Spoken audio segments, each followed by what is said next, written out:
Boyfriend, 25M, of 3 years wants 50% of the profit on the house I, 26F, own. In 2023, my boyfriend and I planned to buy a house together, one that needed a ton of work.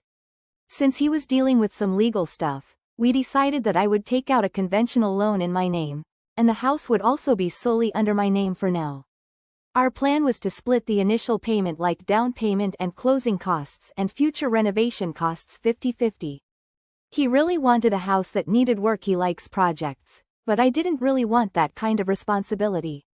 I knew we didn't really have the time for a project, and I couldn't help him much physically as he was planning on doing a lot of the renovation himself, but he assured me he knew that and he just wanted me to support him. I even told him multiple times that I would rather use my VA loan to buy a move-in ready home with zero down payment.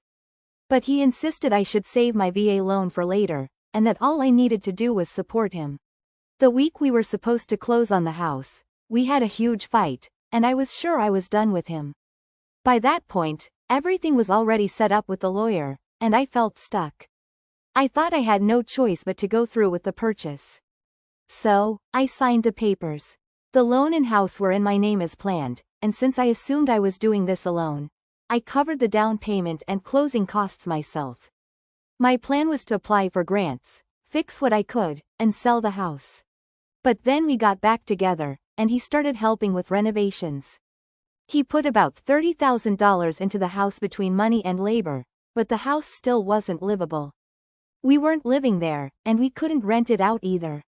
Over time, we had several arguments about the house, and one major issue being that he was working on a house that wasn't even in his name. This was brought up multiple times by him when he was in a foul mood.